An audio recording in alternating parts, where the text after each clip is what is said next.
Chapter 2. The Breakdown. Hours into the journey, the bus suddenly jerked, sputtered to a halt.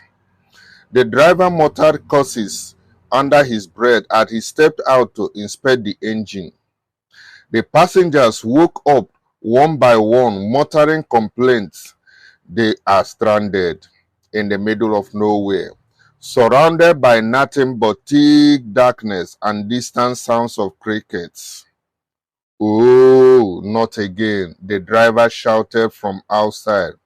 He stormed back onto the bus, his face a mass of frustration. "The engine don't knock, oh. We go wait for another bus." Groans filled the air. Chinedu and Aisha, now bonded by the story they had shared, decided to step out to stretch their legs. The thick darkness enveloped them, with only the faint glow of the bus's interior light piercing through. The air was heavy with the scent of the damp earth and the occasional rustle of leaves. The night was dead silent except for the occasional hoot of an owl. Chinedu stretched his arms wide, feeling the cool night air against his skin, while Aisha shivered slightly, pulling her jacket tighter around her. Can you believe this? First, the bus was late, and now this, Chinedu exclaimed, shaking his head in disbelief. Aisha chuckled, trying to keep the mood light.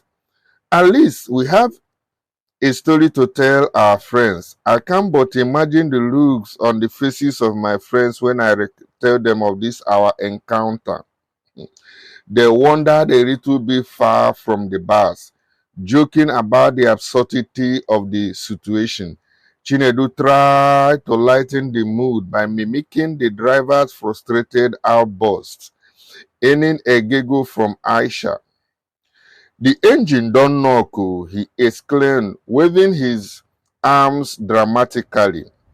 As they made their way back to the bus, Chinedu thought he saw a shadow move in the distance.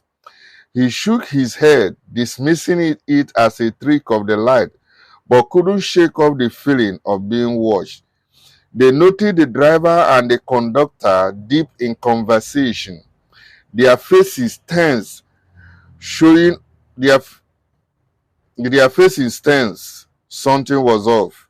The driver whispered urgently to the conductor, "We can't stay here too long. This area is not safe at night." Just as Chinedu and Aisha were about to reboard the bus, they heard a distant howl. The driver and the conductor exchanged glances.